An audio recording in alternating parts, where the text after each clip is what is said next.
My name's Michael Render. They call me Killer Mike. And this is Conversate. I just want to conversate. I just want to conversate with you. I want to convert. Conversate. Hey, what up? Welcome back, man. We're having a great time today. I'm guaranteeing you this show is going to be one of the funniest ever, man. We got KP on Conversate with Killer Mike. And KP, man, is just a music legend. He's going to tell you more about himself in a second. But first, we got my trusted friend and co-host, Cutmaster Swiff. We got Cycling Bear, a.k.a. Bear Armstrong. Bear Armstrong over here with us today. And you are? I'm KP the Great. Oh, KP the Great. The Great. Man, you know you only great if you help other people in the greatness. For sure. And you have helped many people out of this city, including myself, be great. Me too. Dope, And- man. and- I done made some money with him. Yeah, some Thanks for of allowing me to those help. people are included, but not limited to TLC, Outkast, Goodie Mob, Ursher, as we call him in Yeah. Atlanta. Yeah. What brought you to music? And What brought me to music? because your family is a successful group of hustlers, you didn't have to be in music. Why you say that? No, I mean, you know what it is? I saw what music did, like early. I saw my mom and her sisters getting ready to go out to clubs and shit, and the music they played and how they reacted to it. It's like just shit that stuck with me. Yeah, Like it's this Anita Ward record, Ring My Bell. you can ring my And I was like, bell. man, what's crazy? That's such a nasty ass record. Now, You knew what was nasty lyrics? No, I back had no then? idea. I just Okay. knew it. They I looked didn't like they were having fun. Like, Right. You talking about the time what was cool was there was a transition time where our grandparents, I remember them playing the blues. They would kind of party right in their living room. Yes, Like everybody yes. come over, but they be dressed up. yeah, like a real party. Yeah, Like and then- we're going out next door. And now moms, they would play, like have a pre-party before they They went go- to the club. Yeah, Mr. V's, Marco's, Yeah. all that. Yeah, Yeah. like I remember the club names because like we're going to V's tonight. Yeah. Yeah. You can- Yeah. So you see your mom was cool. Your mom was neighbors with my Aunt Jenny for a long time. Your mom's super cool. But they era party. Yeah, they had fun. They had fun. Yeah. They They had didn't party fun. for sections and bottles. They No. went to dance. No They camera came back phones. sweaty. Yeah. Dancing and dope. yeah, Yeah, yeah. this really was. What brought you, like, was your mom encouraging of you listening Nah, to music? You know what or- it was? It was just there all the time. It was like that omnipresent thing, right? Yeah. But then I just recognized everywhere I went, it kind of guided me through shit. Yeah. Yeah. Meaning music. Music. Yeah. And I just kept running into things kept happening randomly. Yeah. Like I ended up meeting LL Cool J in the Atlanta airport like one day. Like I was What were you doing in the airport? so you know the luggage carts. Yeah. Mhm. So I used to go up to the airport. They used to have a game room. So we would take you would get the luggage carts that people left, bring them back to the cart thing, and it would give you 25 cents. So we would just go up there and just every time people leave their shit, we just go put it back. So Get the y'all was like money. the legit water boys. Yeah. Y'all wasn't robbing folk though. Yeah, yeah, Y'all no. was- Legit? I wasn't. You know what? No, I mean, what's funny is, it wasn't a problem. Like this before TSA. It was still just like little kids who got off the train and went to the airport. Yeah. I don't even know if it was a train there because I think me and my cousin Mark used to walk over there. We used Yeah. to walk because he lived in Brandontown, Right across Riverdale the Road, street. So highway. y'all talking Southside right now. Southside. Yes, Okay. that's Southside. So I'm not familiar. Damn. Yeah, so Damn. I'm well traveled doing? in the city, but yeah, no, I met LL Cool J in the airport. What was it? What did that do for you? Oh well, first of all, Because I seen him in the 850 at Piedmont Park. okay, no, this is pre. And that this, changed this my is life. 16. This 16-year-old LL. This is Okay. like before. This is like I need my radio. No, I need a beat was out. Yeah. I need a beat was out at this point. Yeah. Like so, it wasn't a video. I didn't know who this person was. Yeah. But I was in the arcade playing a little kung fu game. He came up. Fuck off. Yeah. And he was like, yo, shorty, you mind if I play? I'm like, yeah, cool, whatever. But he's still a kid. I mean, he's 16. So Yeah. it wasn't like it didn't feel weird. Yeah. So, but what was crazy, he had this chain on and it had LL Cool J on it in Chinese letters. And I was like, what's that? Like, what's that though? Yeah. All that talk. What's up with this chain? Yeah. And then he told me about, he was LL Cool J. And I'm like, oh, I know that song. So then I'm like, oh shit. So I'm realizing he's just a kid traveling around. Yeah. And I technically I was too. I was just a little kid in the airport. Yeah. So it's like, oh shit, this is possible for people to do. And then he took me back and I met some of the people who he was with, like Cut Creator and I kind of heard what he did, and I was like, okay, I could probably do that. Yeah. Like it's the, you know, and then he didn't seem excited. He seemed like the cool person. Yeah. So I was like, okay, cool. I could be that. I just seen an Al video of or heard some audio of Alpo, of course of Harlem talking about their influence on Cool J. That the LL Cool J ring was based on like seeing the Harlem Hustlers do that. And yeah, Alpo would be slick. God bless. He was slick hating too. Like it was our thing. I'm saying like you was a drug dealer, Alpo. You couldn't be on TV. Question, KP. Yeah. So your description of what you were thinking at the time that you met LL Cool J, were you thinking that then, or did you realize you were thinking that later? No. I knew I was thinking it. Right then. Yeah, I knew then. I was like, man, this how he moving around like this. Like, is that the first celebrity you met? Nah. I met what's the dude, Dennis Edwards from the Temptations. He used to come by my granddad's crib. Yeah. Back to what I was saying, your family is famous in the city for being connected. Is it famous or infamous is what they would call it. Yeah, you're popular. My last plug before I got a record deal was his cousin. So I'm as thankful to his cousin as I am. Let me tell you, that Sweet Pea nephew, he ain't finna talk about much. Man. No, but I'm just saying, you from one of them families that's well respected in this city. That's dope. He's just gonna tell it all. I mean, that era is gone now. Yeah. You know, that was 25 years ago. What were you saying, Bear? So what got you into DJ? Yeah. What was your introduction to DJing? So after meeting LL and Cut Creator, that I came back home realizing like, okay, I want to do this. And you know Courtney Parham? Yeah. Okay, Courtney Parham actually was the first person that he took me to Third World record store. Which one? Washington Road. When we lived, I lived in Washington Court. He lived in Parkside. You got off the exit and went straight to the left. You was coming north. Yes. Yeah, I remember. So he took me over there, and he had played me Rocket, and was like, "Have you heard this?" And I'm like, "Nah." And he was like, "That's scratching." And I'm like, Herbie Hancock Rocket. Yeah. And I was like, "Oh shit." And he did this shit on the record. And I was like, "Oh shit, I can do that." So I'm like, all these little things are happening, and we went and bought the record, and I just listened to it all the time, and then I met LL and I'm like, so all this was like, oh shit. Did you go to the Fresh Fest? Yes, absolutely. Jermaine was dancing. So like I knew Jermaine. You knew Jermaine then? No, me and Jermaine have known each other since this same time, by the way. And Jermaine was dancing for Houdini. Who was he dancing for? 10, 11. Houdini. Who was he dancing? He was dancing for Houdini, right? Yeah, we were like 10, 11 around that time. And connected. That's crazy. But his dad was connected. Yeah, Michael, right? Yeah, Michael Malden. So, yeah. we would get to go to shit. That was the South Side. Yeah, y'all niggas had some money and connection. I mean, but I'm from Vine City technically, so. But yeah, anyway, so we You don't never talk about Vine City though. I'm from Vine City. I said you don't ever talk about it. Why you? I mean, you so technically you West Side. Why you let the South Side keep claiming you? Ain't nothing there but Vines.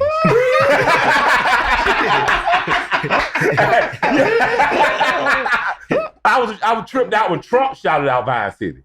That's wild. I was like, shouted out the Bluff, Vine City, Simpson Road, and Nut. Like he straight on, like no white from Bluff. Right after he got right up. Yeah, he knows something. He knows shit. Yeah. Nah, he know where he drove through to go over to the Like now, to where get is booked this? up. I was like, they prepped him for his press That conference. shit was genius. With all that being said, right here. after you and Courtney Parham, after the LL. LL Cool J, My mom buys me turntables for Christmas that following Christmas, and I just which stayed in my room. turntables were they? They were some realistic belt drive turntables with a realistic mixer. I got you. Well, I was about to say you got 1200s off the reel. We know your family saw cocaine. But if you had 1200s out the rip, boy, y'all. No, not that soon. It was like soon after. Okay. After there was some commitment shown.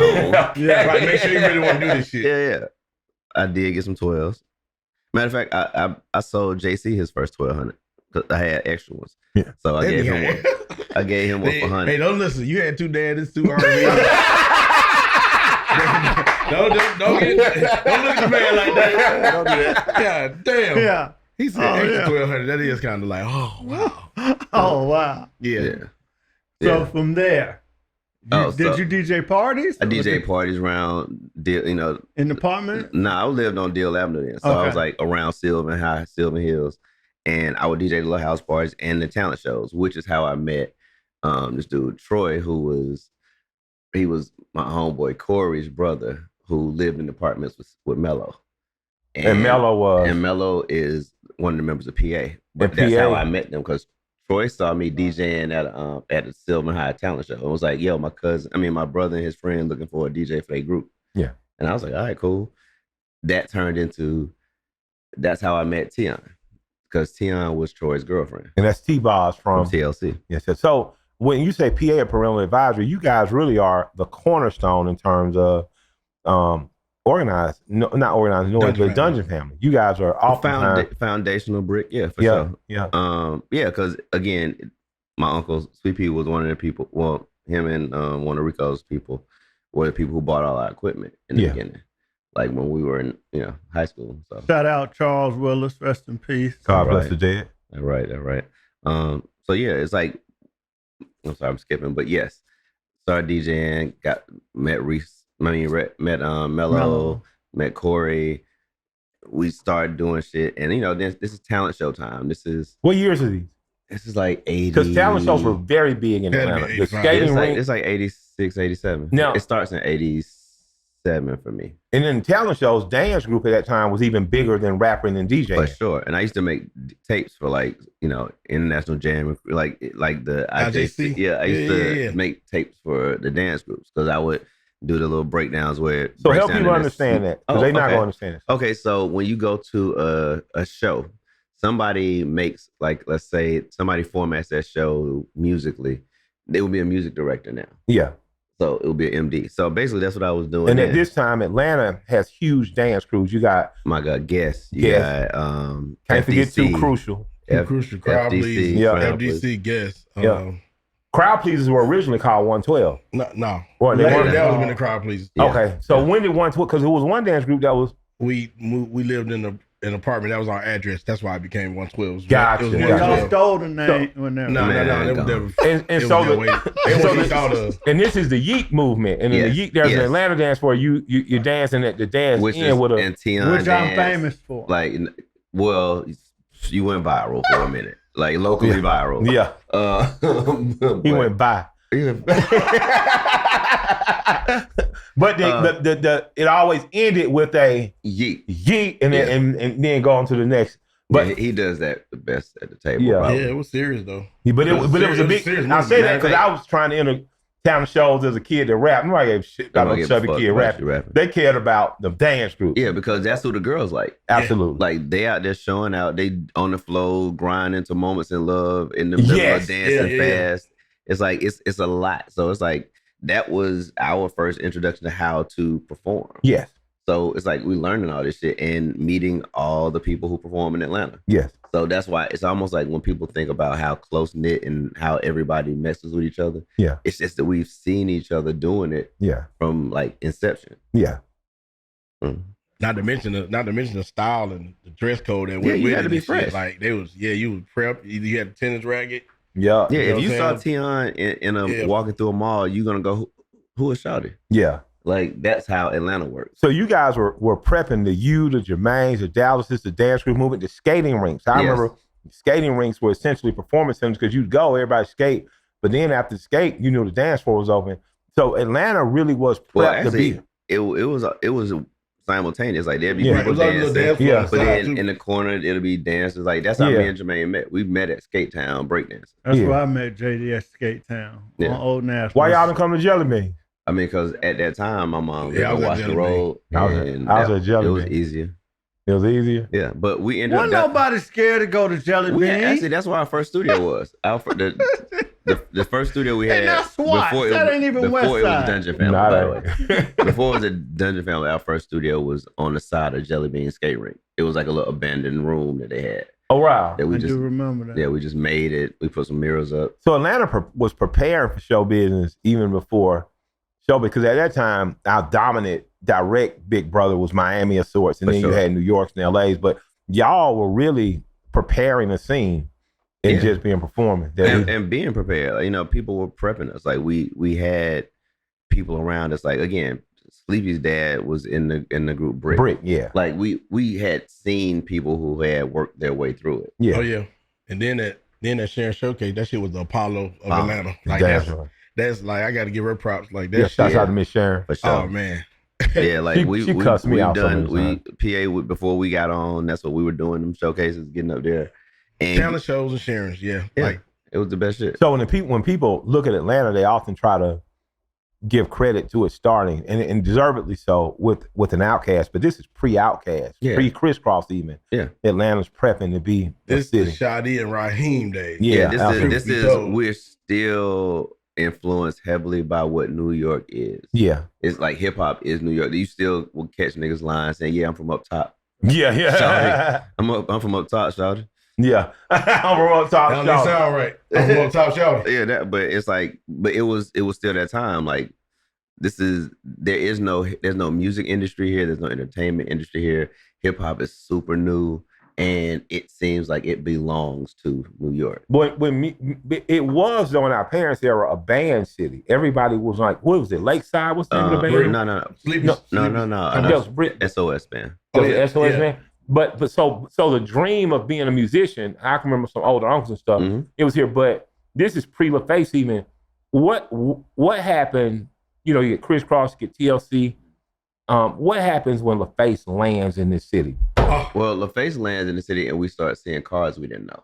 Okay, like that's when you start seeing them Range Rovers, them little boxy trucks, and like, what the fuck is that? Yeah, and who are these people driving it? Yeah, right. But we're also seeing them in places because, like, beauty parlors, because Pebbles would come to what is the shit off of Metropolitan to get her hair done. Oh wow. Escape. Yeah, it's like, you know, so Carol it's Morrow. Like you start hearing Pebbles in the city and Bobby Brown riding around in a drop top. Right. With Whitney Houston. Sure did. Yeah. So it's like it's getting closer, but it's almost like it's coming to us now. So and Atlanta, like a city, unlike other cities, is prepared for Black people being famous. Yeah, nobody cares. Like because we have Black leaders, we have Black doctors. There's Black money in the city Black already. Money, like that's not impressive. Like it's still gonna always come down to the character. Yeah, like that wins more than anything here. How important is L.A. Reid and him and Babyface bringing that to here that gives us, and how important, or I can't find the word for it, but how important is it that they bring it here, and how devastating was it that he left? I mean, I think it's pivotal, right? And I gotta include Pebbles in that because she discovered a lot of talent, right? Yeah, she was in the street. Yeah, like she literally like. If she was on Stewart Avenue, she was in the street. That's my point. Like, so she was seeing what was actual in Atlanta. Yeah, like L.A. and Babyface. The importance of them coming though is you're bringing legitimized music people to a city that has talent but doesn't know what to do with it. Yeah, so. They're the first people that came in and could tell us something. Yeah. And we would listen. Yeah. Because it's like, you know, Atlanta's like, you got to show me, Shawty, where you did it at. Yeah. Yeah. Before you start giving me advice. But they came down here and helped us understand like what we were doing was cool, but now we have to make our own thing. Yeah. And that helped us across the board because talent show is like learning how to do karaoke well. Yeah. To an extent. Yeah. Like you can get good at it, but it's only gonna go so far. Yeah. If you don't know that now there's another level of special that has to happen. Yeah. I heard my man from Saturday Night Live, the guy who founded Saturday Night Live, Lauren Michael. Oh, Lauren, yeah. I'm saying that right? Yeah. I heard Lauren Michael say, I was with him and Dave Chappelle this Christmas or last Christmas, and he said, I'm in the professional showbiz business. And that's when I realized, niggas, I'm somebody. Yeah, nigga, long way from, nigga. Yeah, I'm somebody. Yeah, I know white folk. But listen, he said, I'm in the professional business of show business. And that's how I remember sitting at his table like, oh, shit. Like I am with Lauren Michaels and Dave Chappelle. These people are professionals at it. And knowing that that's what L.A. and Babyface brought, a certain professionalism, and you could see it in the way they not only dominated the charts, but the air of LaFace made everybody, it became more professional because politicians, for the first time, I seen, there's a black bourgeoisie in Atlanta, an oligarchy of sorts, where they was with you behind the scenes, but you wouldn't have seen it like Andre Dickens. Andre Dickens stands next to an artist now. Andy had come out of the civil rights movement, but you see him standing next to Babyface. Yeah. And, you see Shirley Franklin standing next to Big Boy. Yeah. It brought a certain amount of, it certified us in a different way. Because I was devastated when LaFace left. I was too. And then I was devastated when LA went to New York, because I felt like, man, when Dion got traded. Yeah, I mean, no, it's the end of an era, right? Yeah. Like there's no way around that part. But what I felt like he took away was leadership. Yes. And also just that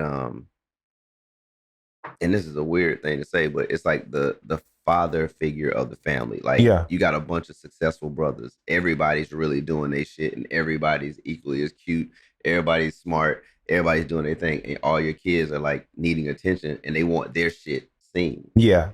He helped organize it in a way that everybody's working together, whether they knew it or not. Yeah. Like when you look at a TLC Crazy Sexy Cool album, it's Dallas, Jermaine, Organized Noise, LA Babyface. It's the whole. It's every great piece working together. Yeah. So, but they didn't have to deal with each other. Yeah. To do it.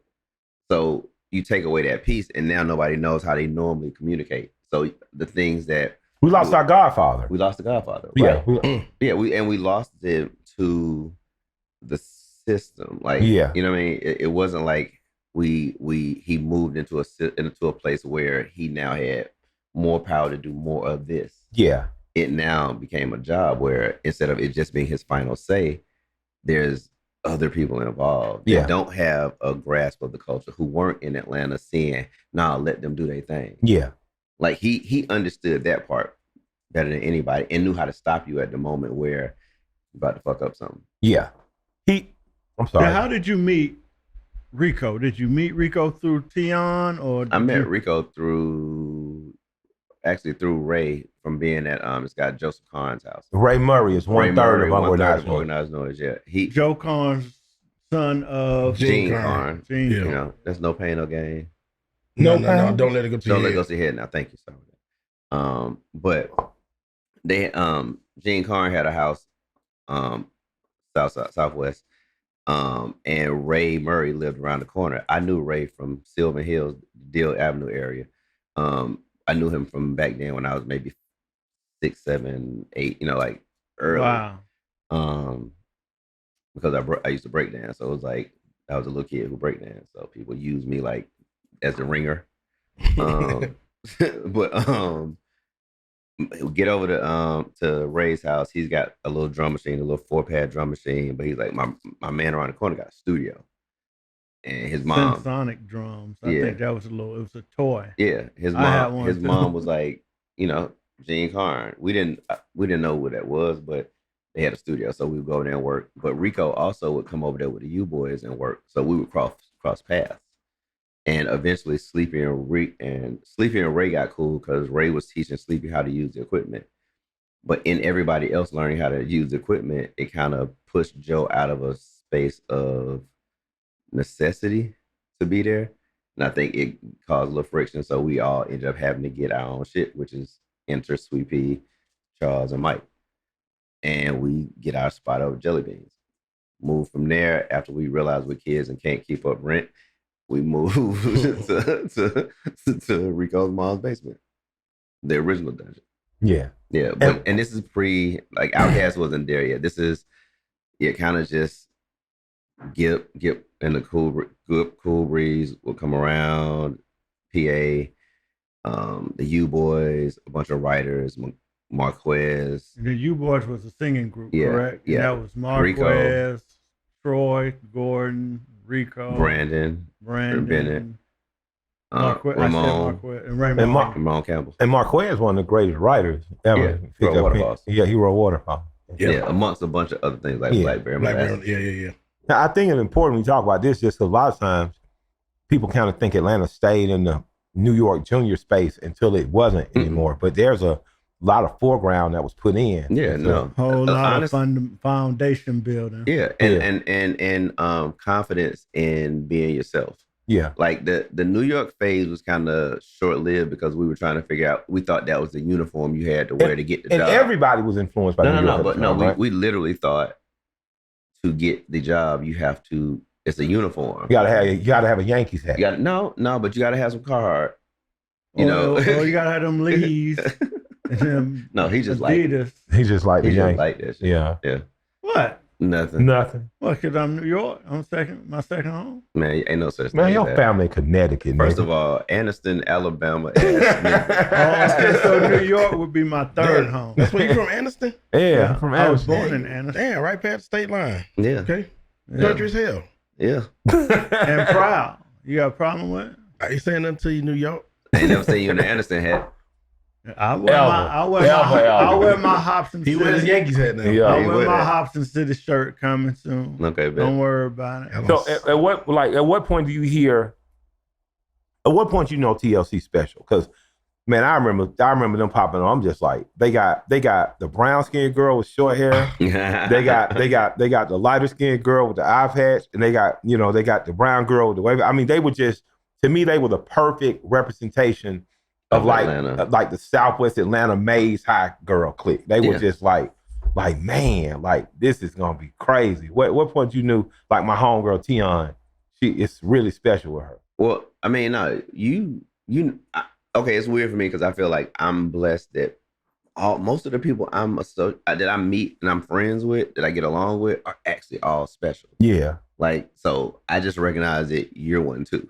Gotcha. Like, so I assume we all gonna do whatever we gonna do. Whatever that is you think you want to do, it's probably gonna be the shit. Yeah. We the shit. Yeah. So I always knew she was special. Met Lisa, she's special. Absolutely. Chili's always been Rosanda, the girl who worked at Macy's. Man, you've seen Shawty who work at Macy's. Yeah. Like, so it was always like the understanding that they look like it.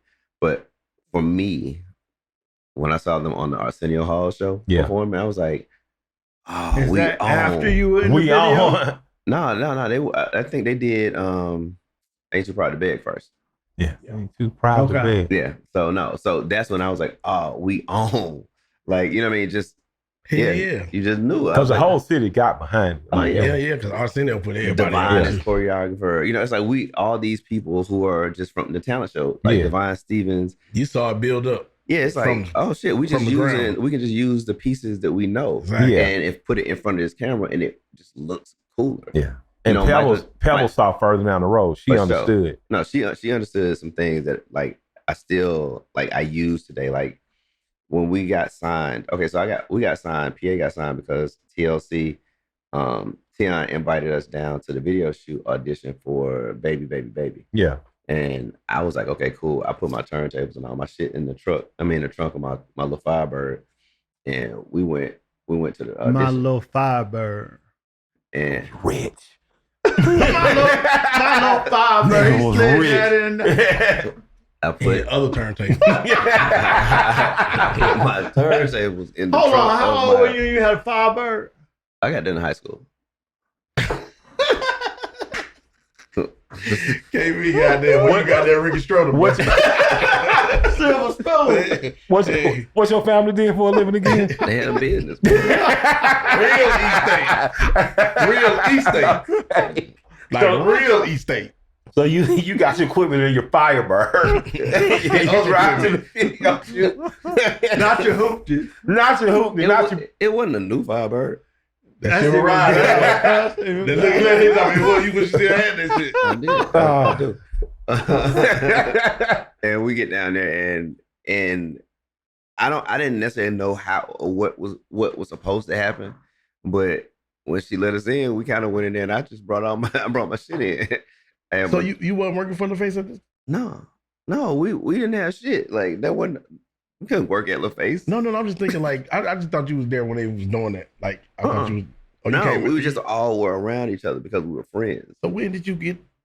I didn't start working at LaFace until 97, 98. Who would that be? Like Damien Dame area? Like maybe? No, that's Damien ATL. Dame was gone. Oh, really? That's the second album. Oh, so man. what did you know what an A&R was? Because you're one of the best to have ever done I it. had no idea. You had no idea. No, Pebbles told me what it was.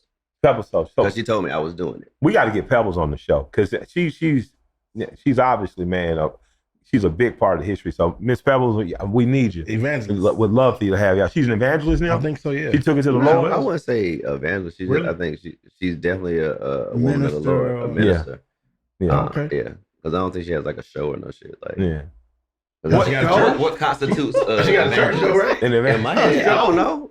No, you ain't got to be on TV to be an evangelist. Oh, you just gotta be. Yeah, You could be evangelicals in the are. park. Okay, Yeah, so yeah. again, Well, I'm she evangelist. definitely spreads. You're what? Definitely not. No, an you're not. evangelist. Yeah, for like Budweiser. Absolutely not. Budweiser evangelist. For angry orchard. Budweiser Bible. Tell me about someone who I had an interesting relationship with, because I was from the West Side. I was just hard headed, and I didn't understand all the way. But me and Rico, admits it. yeah. But me and Rico, man, I just loved him. I always admired him, and I thought he was one of the coolest people on earth. Like, Absolutely. he looked cool, handsome brother, and he was great at getting us to work together. He was, he used to do something that confused me. Ray helped me understand it better after he died. It was like, he see a problem, he present the problem to you that he saw, and then he just leave. And I used to be like, man, fuck this nigga just leaving from me. He ain't getting no nigga no bites. He just said he ain't like it. And Ray said, Rico would see a problem and he'd leave because he was trying to help you figure out how to solve it. Like when I started making Michael, Rico and Ray come in the room. Rico said, "Oh no, I like what you be doing, but well, what you doing? It got to be distinctly Southern, and it got to be cohesive like the Chronic." And then he just left.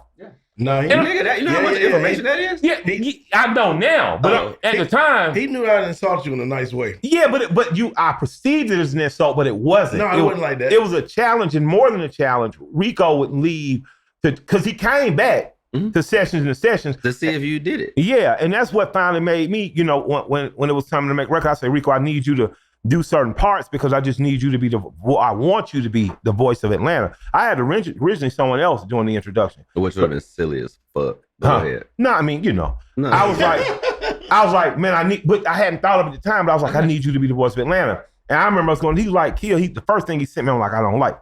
I said, just come in the studio and just hang out and just talk. We plugged up a mic and just let him talk because I knew it to pour out of him. Now was a chance I got an opportunity to Rico because I don't honestly think sometimes how he knew how dope he was.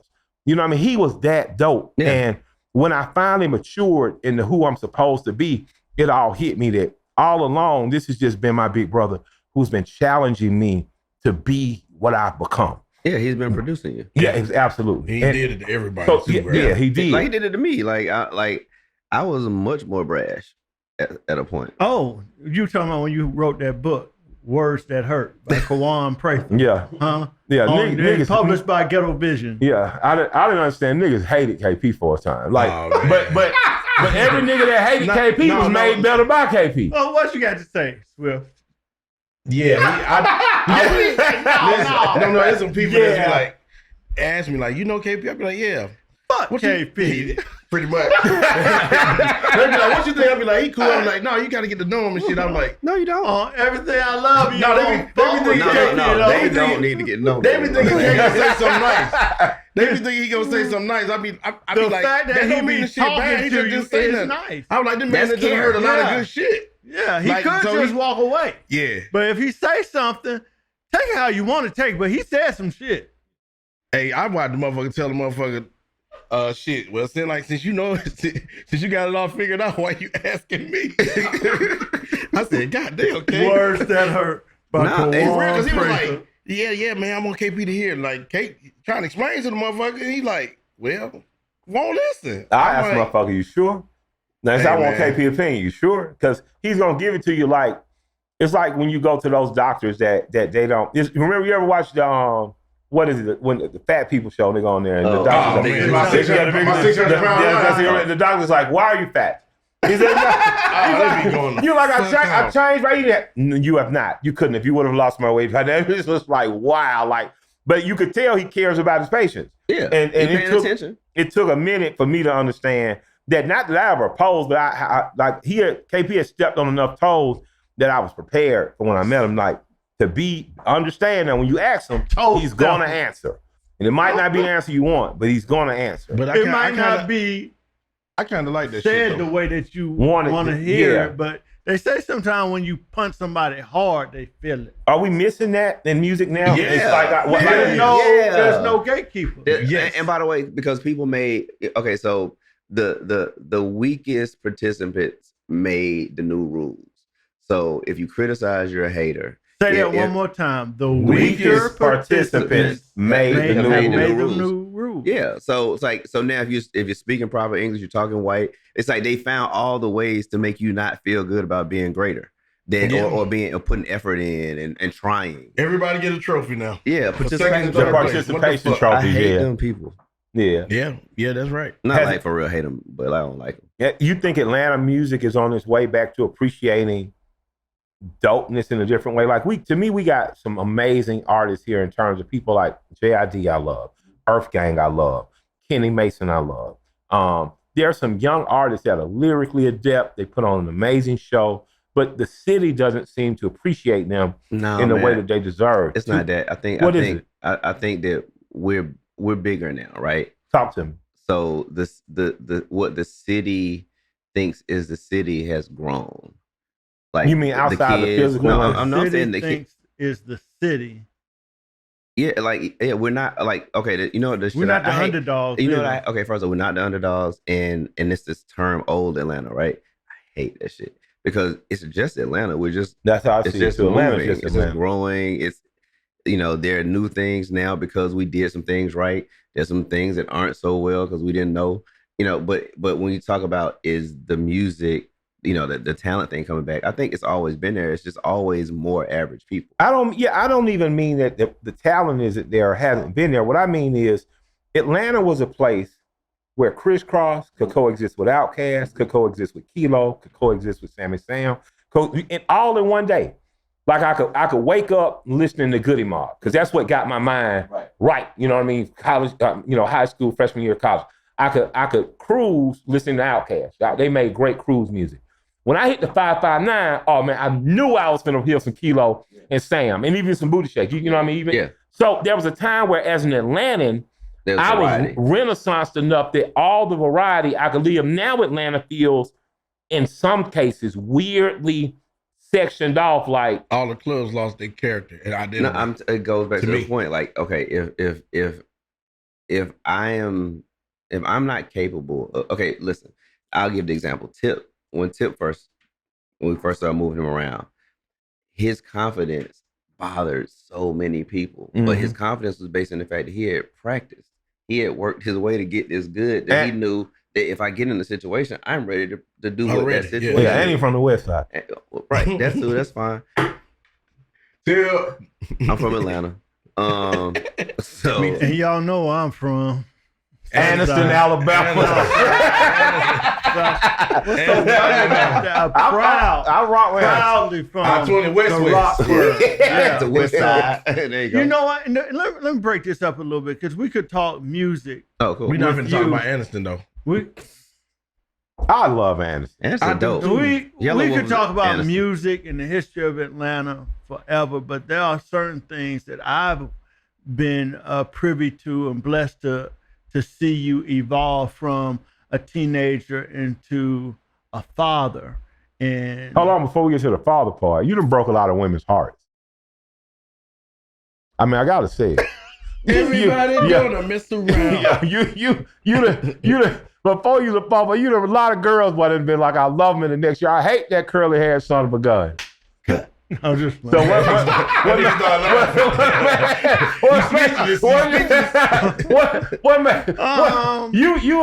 wait around if it get flat. You put the soda down.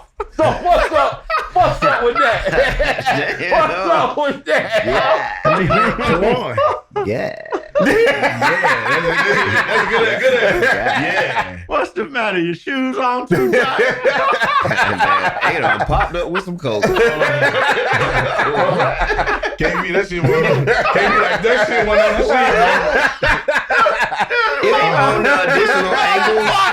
If time permits. He went there. Do you consider yourself a player, man? Or you do not, man. I actually love. Complicated, man. I love. He just look complicated. So you in love? So does love have a limitation? Is there a time limit on love with you?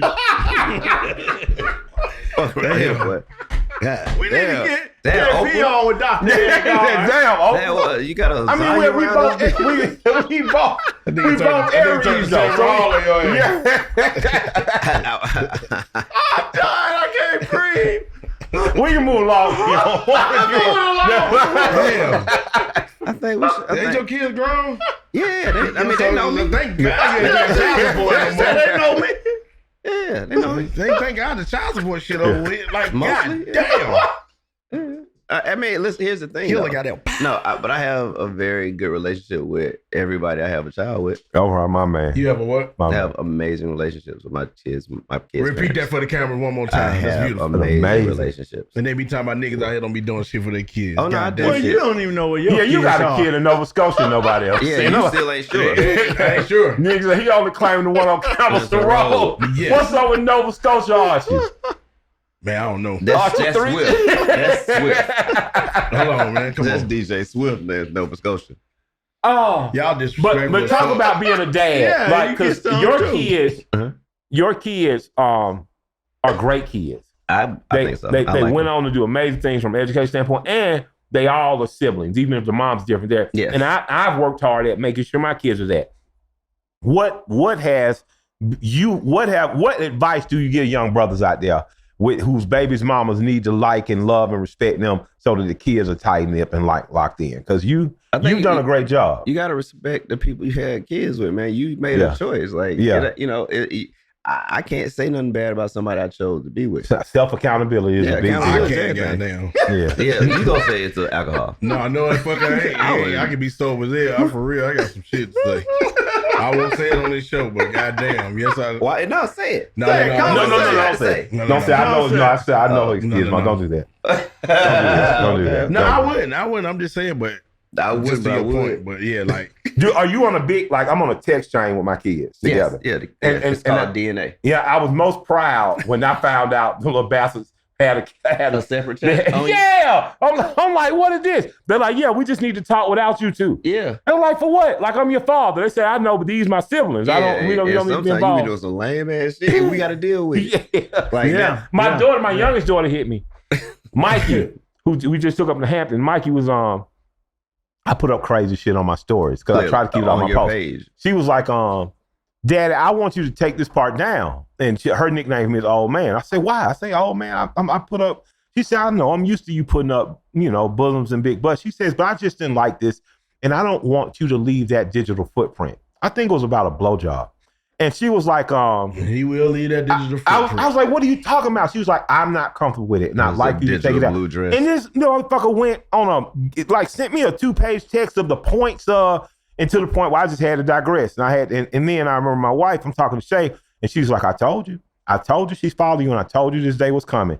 And I took it down, I just held my head like, I'm being policed by my fucking children. As you're growing her up, she's growing you up. Yeah. Well, but the funny part is, I think I've always been like that because I feel we've had this conversation. Like, I don't post everything I do. Yeah, I don't either. But a good blowjob joke's a good blowjob Yeah, no, joke. I hear you. But I don't post. You don't think your daughters know you get blowjob? Well, can we edit it? I mean, here's Mikey, the if we thing. need God to edit damn, this what part kind of out, show let is us I know. would venture to say they've never thought about it. Yeah, okay. Okay. Well, Mike, your dad's definitely getting blowjobs. Well, I ain't got- No disrespect. goddamn, I ain't got no daughter. I mean, Womp, womp, womp. Oh, you don't think your sons know you get blowjobs? It's Man. different though, because they sons. Oh, okay. Yeah, but my daughter, she bagged me down that day. She won that Now, argument. don't make me turn this corner on you. What? I can do it. I mean, as I was out here blowjob that night, 'cause she's here. I can turn this corner, but I ain't gonna do it. Pratham. Hey, man. Anyway, so yeah, man. Anyway, what? Parenting with BJ. That hilarious. Are you enjoying its parenting? With your incredible career, parenting has to be a highlight of anything that you've ever It is. done. It's like Yeah. it's the time I get to be with people I know for a fact really fuck with me. Yeah. That I fuck with. You know what I mean? Like it's no It's like play. a life A&R. Yeah, like Yeah, that's they're beautiful. growing. Like my growth That's as beautiful. a person from everything, whether it was getting healthier. That was because my daughter asked me one day, Dad, do you like being fat? And I was like, well, not really. And I started running. And you worked out with PK, too. Yeah, Who's Yeah. Pretty Ken's one of the most loud, audacious dudes, West Yeah. Side again. yeah. But you really jumped in there with him. Which mean- PK did you work out with? The one with the hair or without? I thought he was from Decatur. Was he bald? Nah, he from He was West fall by the time. Yeah. Okay, okay. Yeah, Pretty was Ken. football. We got Pretty Ken has a podcast too. Y'all gotta check out. What's So that we about? got The PK show. No, yeah, okay, the PK okay, show is all back. right, Yeah, we okay, gotta we get back. PK on here too. Okay. Attic Crew versus Dungeon Family. Dungeon Family. What do you mean? That's the KP I do. Dungeon Family. What do you No, mean? I didn't mean versus in that way. Versus See, what I'm does saying it is, sound like, I know what I thought. well, yeah, let me fix it. So Okay. the Attic Crew, in a lot of ways, is a product of our inner family rivalry with Is the. there a rivalry? Well, that's what PK kind of Well, said. PK got a rivalry with everything. everybody. Yeah, but he was inspired to start the Attic Crew because he The felt dungeon. unlistened to in regards to some advice or something. No, he was not accepted. Damn. That's how y'all do West Side niggas. Though. That's No, it ain't West Side niggas. Talk to him. It ain't just West Side niggas. Yeah, it's a whole No, plethora. but I think I think Rico did an amazing job of alchemy, right? With the amount of hostile, tense personalities in that space to get all the things we got accomplished done. You can't have one person who doesn't give a fuck about the outcome of other people's parts. Yeah. And I think Ken, in his genius, he wanted to do it his way, and that wasn't his space. So I didn't think it was a robbery. I just thought it was a necessity. But I think you need a good rivalry. I Right. think No, it you made need tackling it people. And without. if he hadn't got turned Yeah. down, that man. wouldn't have happened. Hey man, everybody got a turning point moment where you had to make a decision what you gonna do. So I think What the fuck you gonna do about What the fuck you gonna do about it? Same. Fuck you gonna do about it? that's it. Like so. Yeah. Some of the most amazing musical moments to me have been when those two crews collab. Like that 85 record with Young Bloods and Big Boy, man. So we produced Jesus that. Christ. Like PA produced me, Reese and Mello produced that. Absolutely. It was just And Mello amazing wrote the record. shit out that hook. Yeah. Mello wrote that hook. Yeah, Mello wrote that hook. Still writing too. Right. Yeah. And Mello. Cuddy sang, And right? Cuddy sang it. Like, cause I think that's what on the A&R shit. I've always understood how to bring things and utilize the relationships Yeah. in a way that was real. Like, yeah, we could have kept Mello on it, but Cuddy was their guy. Yeah. So it's like let's just let him sing it, and they'll be with Rest him. in peace. He'll be on rest in peace. And Cuddy all of Garcia. this can be, rest in peace, Cuddy, God bless the dead.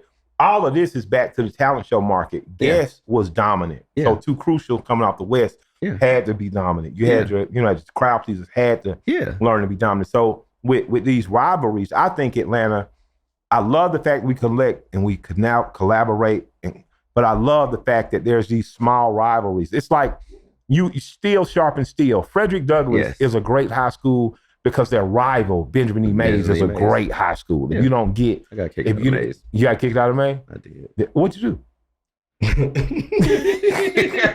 What he did like this. So it seemed like a lot of the creatives had behavioral Problems. issues. So, which brings me back to my point of why Rico was so good. Like any and everybody in the Dungeon family could have been a totally different person. Like, 100%. with a whole different effect on the world. You know what I mean? But understanding how to wrangle, like it's like some Lord of the Flies type shit. Like he understood. Okay, we can't leave these two in the room by themselves too long because eventually this one's gonna say something to this one and this one ain't gonna handle it well. It's gonna go down. Yeah, and understanding how to move it around. Like that, I learned that from Rico. It's been interesting watching Ray, who's very reserved. He call him Yoda because he's much like Yoda in that he's gonna get you with a one-liner. Yeah, and that one-liner is gonna haunt you until you figure it out. Rico was more like a Obi-Wan Kenobi in that he was active and he was a hell of a leader. Mm-hmm. And we'll fight too. Yeah, but I've seen Ray in the recent years after Rico's passed step up more in the leadership role and being more vocal. I remember you could sit in a room with Ray, and he don't talk to you. Just wouldn't talk to you. Yeah. You'd be working, but he wouldn't talk. And he's become more vocal now. I remember Ray saying to me when I had a funk, when me and Big Boy wasn't seeing eye to eye, he kind of went cold on me. But at the same time, he was still feeding me beats and advice, and then he just, he kind of disconnected and let me figure it out.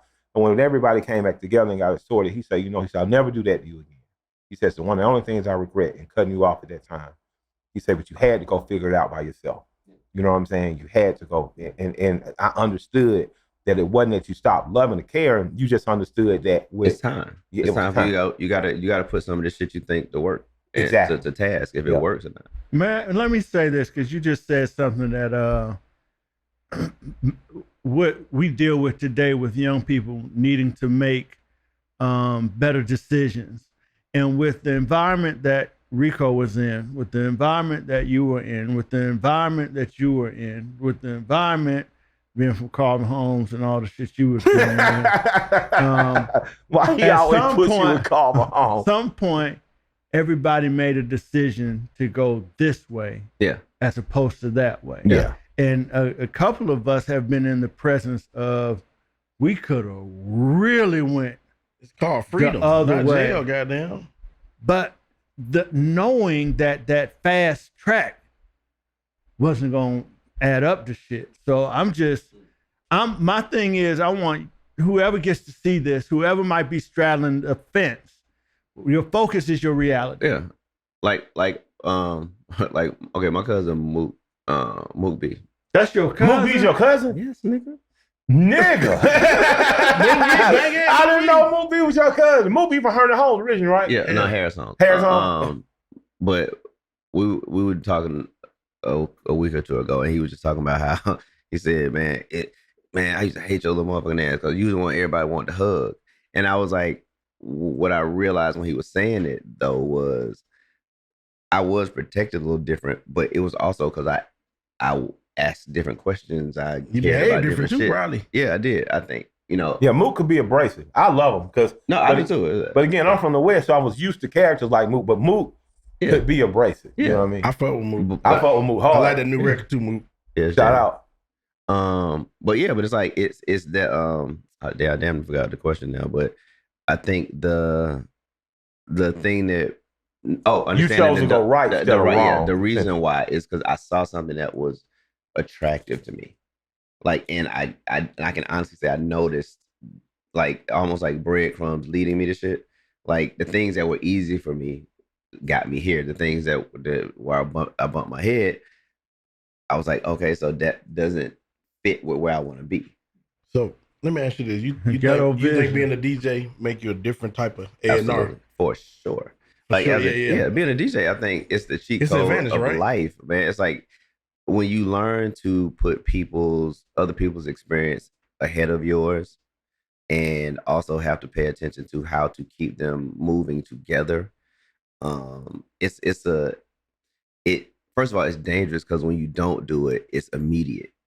Like you feel the difference in when you fucked it up. Shit changes. Yeah, I mean, it's almost like change atmosphere. Whole shit. I'm seeing that with 112. I'm seeing that. No, it is what it is. So it's like you have to. It makes you have to give a fuck.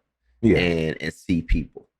So I think for me, that's what it is. I'm listening for the feeling I get when I see everybody together. Yeah, like. Go ahead. But giving a fuck also means that could be a painful process because you give a fuck. It could be a pleasurable, but it definitely can be a painful. I hate the day of a gig where I'm sitting around like, what I'm gonna play, what I'm putting together tonight. Because you give a fuck. Yeah, because I'm also thinking, okay, this is the hottest record in the club. Some nigga gonna play this before I get there anyway. I gotta start caring about that type of shit. See who's your KP? Like who? Who? I'm saying who's your KP? Who's the person that was firm from a place of love with you to advance you? In the business or in life? Both. In life, I'm gonna say my grandfather and my uncle. Yeah. My mom obviously was always a supporter, but examples of people doing things, it was them. When I got in a business, it probably became Pebbles. Yeah. Then Gerald Busby and Clarence Avant. Yeah. Can you say your grandfather's name for me? Grover Burns. Grover Burns, about 6'4" with long ponytail, real player, didn't say much, but you knew not to fuck with. My brother named Grover. Yeah. I'll never forget your granddad. So cool dude. Before we get out of here, how important was LaFace to this city, and will there be another? I don't think there can be another LaFace no more than there could be another Motown. Yeah. What you can have is an elevated, more informed version of. Yeah. And you can't have that again because it was too much ignorance, and not ignorance in a dumb way, but it's like literally not know. We didn't know what this was. It was like, man, this is just fun. Yeah. And we were doing it without without knowledge of the reward. And Gotcha, then, without and then expectation. finding out, I I was still supposed get to get paid. paid. Yeah, then it's like so, but at the same time, it's like I don't know that anybody involved knew more than anybody involved. Yeah. Because everybody was new to the power position. Like when I look at LA and Babyface, I look at them, they were just turning 40 at this time. Yeah. I'm 50. And the things I don't know now, like it's mind-boggling to think that all the things they did right at 30 something. Yeah. Right. They was 30 at the time. You was 20. They were 30, almost 40 when I was, you know what I mean? Yeah. Really? Yeah. I mean, I didn't know they was I that went much to older. LA's 40th birthday party when I worked there. Yeah. So in closing, when we start talking about Pebbles, we've stated her importance. Dallas Austin and Jermaine Dupri. Oh man, they're important because they were the guinea pigs. Yeah. Like Dallas got the first fucked up deal. Like, you know what I mean? And also showed that you can work your way out of it. Yeah. Like Big time. Like you just you know, once you also can use those situations. Like it's not all bad. Like, Yeah. So it's just we got a city full of perseverance. We got examples of how you can get it if you stick to it, right? Someone that's under talked about Regina Davenport. Yeah, Regina the Queen, right? Like she is probably the most honorable stand-up person I know. Yeah. Probably Like- one of the few people I'll crash out for. Yeah. Yeah, for sure. Like Oh, he's hood. me. Yeah. Now Yeah. works with I David never Banner. crash out Yeah. on you. I But never crash. A&R that Aquemini and Purple Ribbon, it was amazing. And has kept my life together. Me too. Like Me she- too. Me So me and Regina ain't never broke up. Yeah. Just say it again. Right. Yeah. Say it again. That's the only heart you didn't break. No. Maybe they did break each other's heart, but they still. No, we're still together though. Like Yeah. that's my like. But Yeah, but I, forever. but I say all that shit. To say, He no, laughed. Regina this shit, and you know, and she's the person who knows all the codes, probably for everybody, Yeah. Yeah. And trust it. and trusted with it. Yeah. Yeah, here's the key to everything. God bless Regina Davenport. Yeah, absolutely. What's up, Tony? What a great place. Well, baby. I wanna thank you. I appreciate And I it. know I hit you with a curveball question, but it's only because I think you're a player. That's You know what I mean? But I want to say, man, I've seen you A&R and help artists keep their career going. I've seen you help everyone from Outkast to Bow Wow to TLC to, you know, I've seen you stand next to the Jermaine Dupri's, the LA's, the Pebbles, the Babyfaces, Pharrells, and Pharrell's, and you've always been KP. KP and true to yourself and honorable. And I just want to thank you because, man, it was a lot of days you might have said something heavy or hard to me, but it went and made me go sit and reevaluate. And I think that everyone needs a friend like KP. Everyone needs a friend. Yeah, they do. He's a hater. Yeah. You need a friend that's gonna hate on some of your dumb ideas, you know? And a friend that'll come back and say, oh, I was wrong about that one. 'Cause you've done that to me about a song or two. Well, you come back and hear it again like, oh no, I was tripping. That's just shame. Yeah. But it forces you to stand up on what you believe. So man, I think you're one of the most important music, and besides that, just in terms of a person that shows stoicism in terms of keeping integrity this city's ever produced. I'm glad. I think we're better off for having you. I didn't like it when you lived in New York or LA. I like our KP local. Amen. You know The what boy I mean? know music. The Local boy and knows global. music You really know your and shit. talent. And I want to say thank you. So the kids out there who watching and people who may not know the full story, please follow KP the Great. Go see his DJing gigs. Well, currently he's putting together, he and Ray and Swift are putting together the Dungeon Family One show that's Music- going to be at One Music Fest. It's going to be amazing. It's about to be stupid. And, also, what else you got New going? artist. new artist, Who's- Sweater, Sweater? yeah, new kid, young Cold. kid, 22, Shit is dope too. out Cuz, of New cold. York, actually from Brooklyn. You going to bring him through? You going to come back with him? bring Okay. Yeah, for sure. That like singles, they got a record, Cozy, coming out on September 5th. I Okay. like it too. Right. I That's really it. do. He's special though. All He right. the one, he do I all his own appreciate shit, right? He produced I right and appreciate you everything, right? picking up my calls, Oh, brother. man. Oh, Yeah. yeah. I almost called you low. My bad. Yeah, you already got it confused. Yeah, we don't want to be in on nobody Rico. Hey, man, Hey, we check love this you. out. Damn, boy. I'm Conversate. from Vine City. I don't even know what that shit means. in real life. That's an inside That shit joke. sound like It's an Spanish. inside joke. Where you from? Oh, crazy. Oh, God. Where you from, KB? Vine City. Ain't number vines. Ain't West number side. vines. Zone 1, Zone Southside, 4. Southside, Sutras Barbershop. My name's Michael Render. They call me Killer Mike. And this is Conversate. I just want to conversate. I just want to conversate with you. I want to convert. Conversate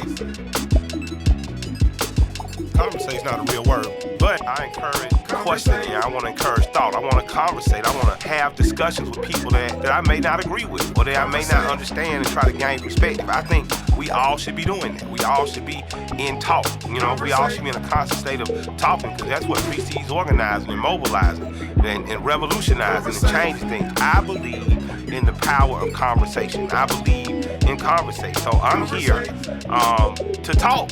I'm here to talk, and I'm here to listen and learn, and I'm here to have people impress upon me different ways and thoughts and mentality. I believe in conversation. I believe in jive, talking, and rapping.